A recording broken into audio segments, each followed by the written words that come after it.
Everything you need to know about North Korea's latest nuclear test. North Korean dictator Kim Jong Un took a break from not pooping at the weekend to make some boom boom. Big boom boom. On Sunday, September 3rd, North Korea conducted its sixth and most powerful nuclear test at the underground Punggye-ri Nuclear Test Facility. According to the U.S. Geological Survey, the underground explosion resulted in a 6.3 magnitude earthquake. Estimates put its explosive yield at 120 kilotons. For comparison, the little boy bomb dropped on Hiroshima in 1945 had a yield of 15 kilotons. The recent North Korean test was 8 times stronger than that. But it's just over a third of the power of the recently tested U.S. remote-controlled nuclear bomb, the B-61-12. That holds a maximum yield of 340 kilotons. Meet the Castle Bravo. This had an explosive yield of 15,000 kilotons when it was tested in 1954. It's the most powerful American bomb to ever be tested, but it's not the strongest. This is the Tsar Bomba. This Soviet super nuke was tested in 1961 and had a blast yield of 50,000 kilotons. That's 400 times stronger than North Korea's latest test. But don't think that makes the North any less dangerous, because turning a test bomb into a deliverable nuclear payload is quite the challenge, and it looks like the North might already be there. There is speculation this weekend's test bomb will form the warhead component of the hwasong 14, North Korea's intercontinental ballistic missile. This ICBM can reportedly hit Alaska. Over the weekend, the United States threatened a massive military response against the use of such a weapon against the US or its allies. Interestingly, President Trump is considering stopping trade with any country that does business with North Korea, aka China, because without the People's Republic's support, the North Korean regime would collapse. North Korea looks to be gearing up for war, but is the world ready for it? How to stop a North Korean missile? Let us count the ways. The US and its military allies in Asia are preparing for a potential North Korean missile strike at Guam. The US, South Korea, and Japan have several lines of defense against North Korean missiles, including the Aegis and THAAD anti-ballistic missile defense systems. North Korea plans to launch 4 missiles at waters near Guam.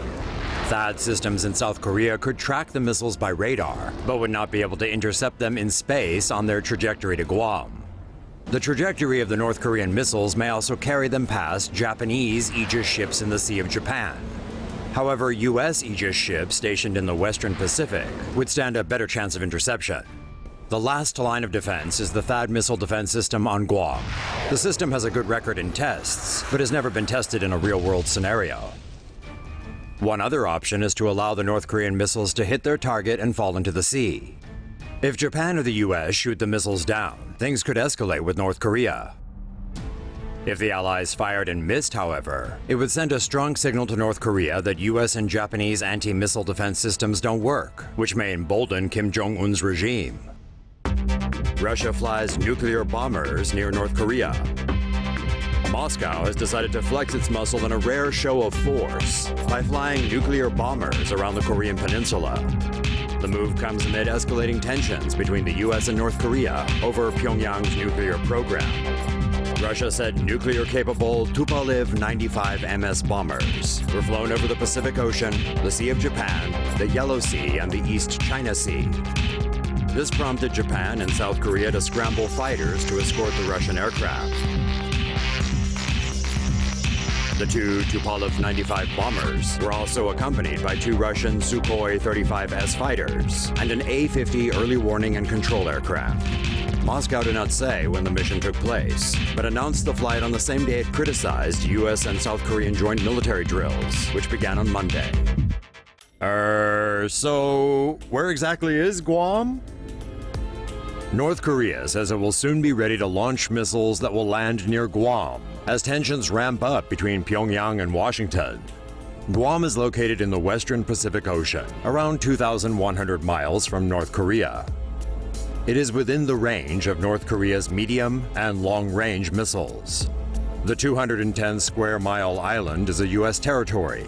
It has 3 U.S. military bases, including an Air Force base that hosts B-52 bombers and fighter jets.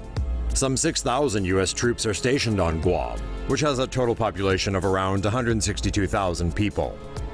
Guam is protected by the U.S. Army's THAAD missile defense system, which is designed to shoot down ballistic missiles.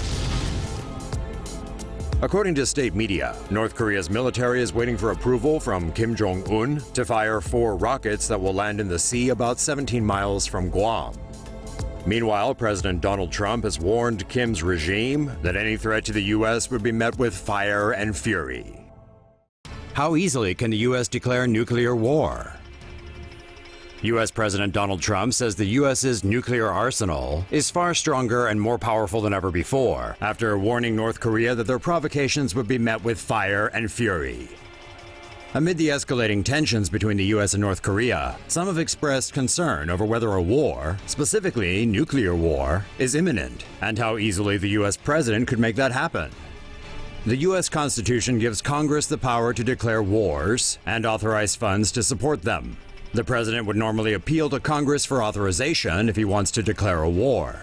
However, the president also has temporary authority to use force for up to 60 days without congressional approval. Even though the decision cannot be opposed, Congress can choose to cut funding if it believes the military engagement is not in the best interest of the country.